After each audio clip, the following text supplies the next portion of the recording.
नमस्ते, जय जिनेन्द्र।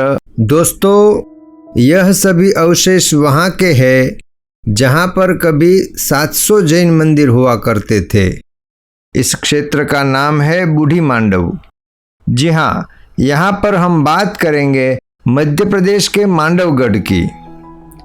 आज से लगभग 700-800 साल पहले मांडवगढ़ के आसपास लगभग 700 जैन मंदिर, कई पौषधशालाएं और ज्ञान भंडार इत्यादि हुआ करता था। और आज मांडवगढ़ में केवल 2 जैन मंदिर है। एक दिगंबर जैन मंदिर और दूसरा श्वेतांबर जैन मंदिर, जो कि भगवान सुपार्श्वनाथ को समर्पित है। और यहाँ पर निवासी जैन गृहस्थों की संख्या उस जमाने में लगभग 6 लाख से अधिक थी। यानी समझ लीजिए कि 1 लाख से अधिक जैनियों के घर यहाँ पर थे। और आज मांडू में जैनियों के कितने घर हैं, ये आप खुद ही सुन लीजिए। एक ही परिवार है। दिगंबर का 1, श्वेतांबर के 5। तो भाइयों बहनों, सुन लिया आपने। वर्तमान में दिगंबर का 1 और श्वेतांबर के 5 घर ही मांडवगढ़ में मौजूद है। जरा सोचिए, एक वो भी जमाना था, एक यह भी जमाना है। उस जमाने में 1 लाख जैनियों के घर थे और आज केवल 6 घर जैनियों के मांडू में मौजूद है। दोस्तों, यहाँ पर मैं आपको एक बात और भी बताना चाहूँगा कि अगर आप मांडू घूमने गए हैं या मांडवगढ़ में घूमने जाने वाले हैं, तो आपको वहाँ पर बहुत सारी ऐतिहासिक इमारतें, ऐतिहासिक खंडर इत्यादि मिलेंगे। बहुत भव्य इमारतें हैं, आप देखते रह जाएंगे, दंग रह जाएंगे। लेकिन अगर आपको जैन अवशेष, जैन मंदिरों के अवशेष अगर आपको देखने हैं, तो आपको बूढ़ी मांडव जाना होगा। हालांकि मैं मांडवगढ़ गया था, मगर बूढ़ी मांडव नहीं जा पाया, क्योंकि बूढ़ी मांडव जाने के लिए 6 किलोमीटर तक पैदल जाना पड़ता है। बहुत सारी कठिनाइयाँ झेलनी पड़ती है। लेकिन जिसको इस विषय में रुचि है, जिसको इस विषय में प्यार है, जिसको अवशेषों का अवलोकन करना है, उनके लिए तो बूढ़ी मांडव क्या बताऊं। मैंने जब से किताबों में पढ़ा है, मैंने जब से बूढ़ी मांडव के बारे में इंटरनेट पे सर्च किया है और सब कुछ जाना है, तब से मेरी उत्सुकता और बढ़ती जा रही है कि मैं कब बूढ़ी मांडव जाऊं और कब वहाँ पर बिखरे हुए जैन और हिंदू मंदिरों के अवशेषों को देखूं।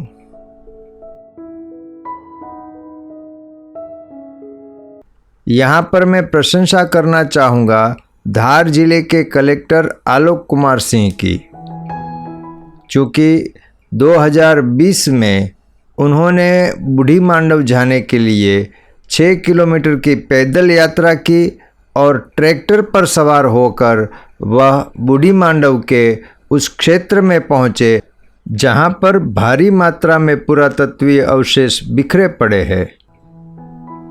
सैकड़ों मूर्तियाँ, मंदिरों के टूटे शिखर, खंडहर, दीवारें, घाट इत्यादि देखकर आलोक कुमार सिंह बोल उठे कि वाह, यह तो अद्भुत है। कलेक्टर आलोक कुमार ने यहाँ की सभी बावड़ियों को गहरी करने के लिए कहा, ताकि यहाँ की पुरातन बावड़ियों में से संभवित मूर्तियाँ निकल सके। कलेक्टर ने यहाँ के पुरातन महत्व और प्राकृतिक नज़ारों को देखकर यहाँ पर इस क्षेत्र को सुविधायुक्त बनाने के लिए और पर्यटकों को यहाँ तक आने के लिए 6 किलोमीटर लंबी सड़क बनाने के ताबड़तोड़ निर्देश दिए। मान लीजिए यहाँ पर सड़क का निर्माण हो गया, तो आप भी भविष्य में कभी ना कभी बूढ़ी मांडव का प्रवास अवश्य कर सकेंगे। और मैं युवा वर्ग को इतना ज़रूर कहना चाहूँगा कि आपको तो इस क्षेत्र में अवश्य जाना चाहिए ताकि हमारी जैन संस्कृति, हमारे जैन इतिहास का हमें पता लग सके, हम उसे समझ सके।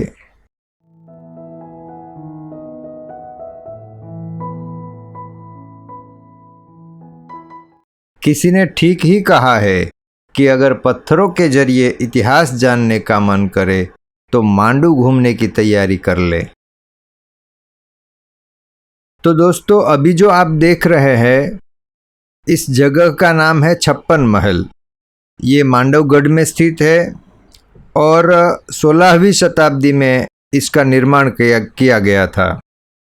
इसका नाम छप्पन महल इसलिए है कि उस जमाने में, किसी जमाने में वहाँ पर 56 गांवों की डाक आती थी और यहाँ से वितरित की जाती थी। इसके कारण इस महल को छप्पन महल कहा गया। और अभी यहाँ पर संग्रहालय है जहाँ पर पत्थरों की जो है यहाँ बूढ़ी मांडव नालछा में से प्राप्त हुई पत्थरों की प्रतिमा और बाकी अवशेष जो है यहाँ पर रखे गए हैं। और यहाँ पर करीब 242 मूर्तियाँ हैं जिसे इस संग्रहालय में रखा गया है। हम जिस दिन वहाँ पर गए थे उस दिन यह संग्रहालय बंद था, लेकिन हमने रिक्वेस्ट करके बाहर का कुछ हिस्सा, बाहर के कुछ अवशेष हमारे कैमरे में हमने कैद कर लिया है, जो कि मैं आपको बता रहा हूँ। इतिहास की अगर हम बात करें तो 10वीं और 11वीं शताब्दी में मांडू को परमार वंश के शासन के दौरान प्रसिद्धि प्राप्त हुई। राजा हर्ष, राजा मुंज, राजा सिंधु और अंतिम राजा भोज परमार वंश के प्रसिद्ध शासक थे। हालांकि उनका ध्यान मांडू की अपेक्षा धार नगरी पर कहीं ज़्यादा था। धार, जिसे हम धारा नगरी के नाम से भी जानते हैं, वह मांडू से केवल 35 किलोमीटर की दूरी पर है।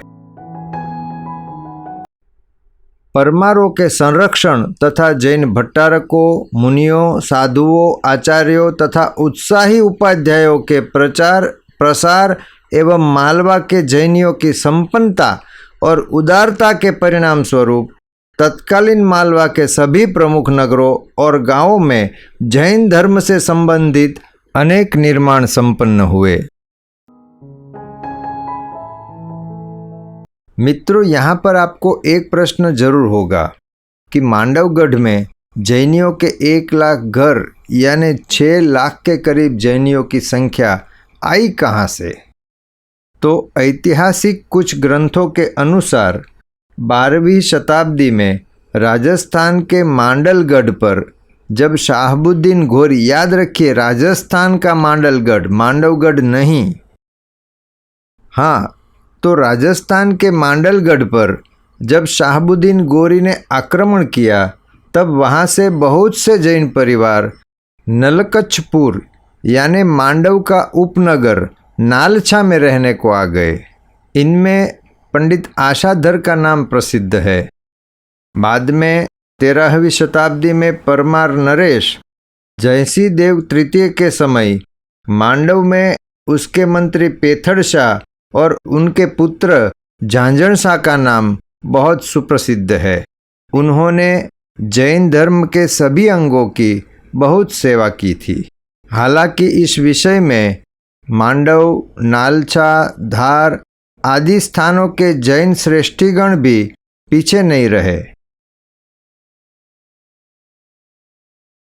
परमार राजाओं के पतन के बाद मालवा दिल्ली के सुल्तानों के अधीन रहा।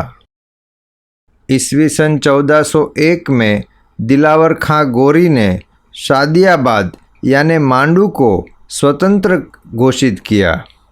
उस वक्त धार मालवा की राजधानी थी, मगर दिलावर खां को शादियाबाद इतना पसंद था कि उसने मांडू को ही जो है राजधानी के रूप में महत्व दे दिया। दर्शक मित्रों, यहाँ का जैन इतिहास बड़ा ही रोचक है। इस बात को आगे बढ़ाने से पहले मैं आपको एक स्पष्टता करना चाहूँगा।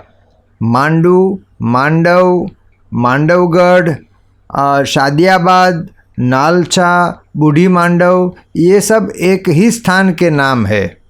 633 मीटर यानी 2079 फीट की ऊंचाई पर आया हुआ मांडू शहर विंध्य पर्वत में 13 किलोमीटर तक फैला हुआ है।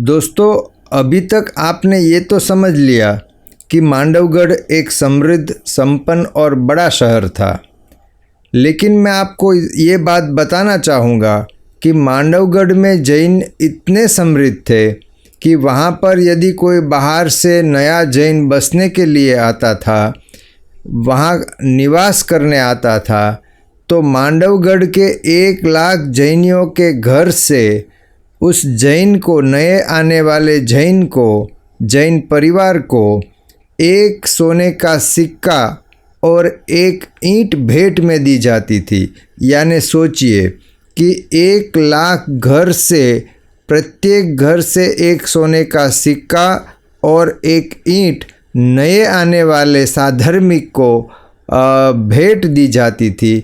यानी पहले ही दिन से साधर्मिक लखपति बन जाता था।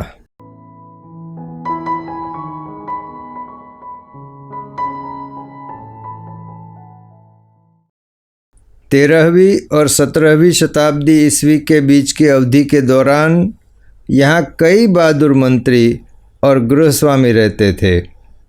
इनमें मंत्री पेथड़ शाह, झांझण शाह, इसके अलावा पूंजराज, मुंजराज, उपमंत्री मंडन, गोपाल कोषाध्यक्ष, संग्राम सोनी, दीवान जीवन, मेघराज, जावड़ शाह, जेठा शाह और ऐसे कई महान योग्यता वाले सद्गृहस्थ यहाँ रहते थे, जिन्होंने अपनी अखूट संपत्ति का उपयोग करके कई मंदिरों का निर्माण किया, विभिन्न तीर्थों पर कई संघ निकाले और जैन धर्म की महिमा का जय जयकार करवाया। जैन धर्म के इतिहास में इनकी जो सेवा है वो अतुलनीय और अमर रही है। दोस्तों, इस वीडियो में मैंने मांडवगढ़ के संक्षिप्त इतिहास की बात की, लेकिन इसके बाद जो मेरे वीडियो आएंगे मांडवगढ़ के ऊपर वो बड़े इंटरेस्टिंग होंगे, क्योंकि मेरे आने वाले वीडियो में मैंने अभी जिनके नाम लिए वो सभी महापुरुषों के जीवन के, उनके धार्मिक कार्यों के, और आपने पहले कभी नहीं सुनी हो ऐसी कई सारी बातें मैं आपको उस वीडियो में बताऊंगा। तो अगर आप इस चैनल पर नए हैं तो इसे सब्सक्राइब कर लीजिए। मेरा ये वीडियो अगर आपको पसंद आया हो तो इसे लाइक कीजिए, शेयर कीजिए और आप बेल आइकन को ज़रूर प्रेस कीजिए ताकि आने वाले मेरे सभी वीडियो की नोटिफिकेशन आपको मिलती रहे। पर हाँ, रुकिए, यहाँ आपको आगे कुछ और भी देखना है। देखिए,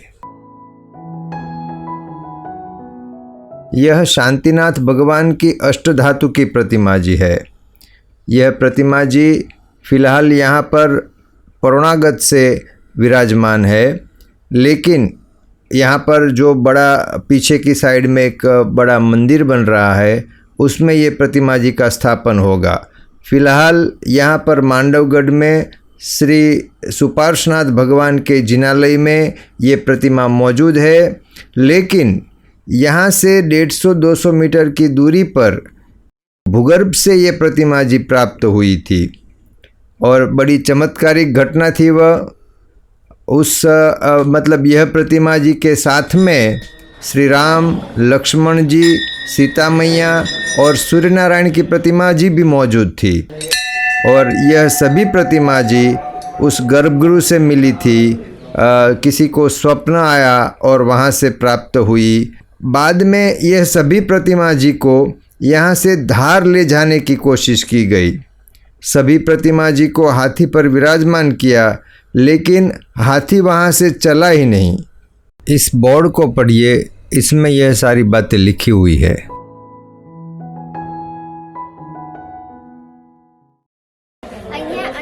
अंडरग्राउंड જેવું છે, એમાં રામજી, લક્ષ્મણજી, સીતાજીનો ફોટો છે. કનિકાએ પહેલ કરી, કનિકાએ શરૂઆત કરી.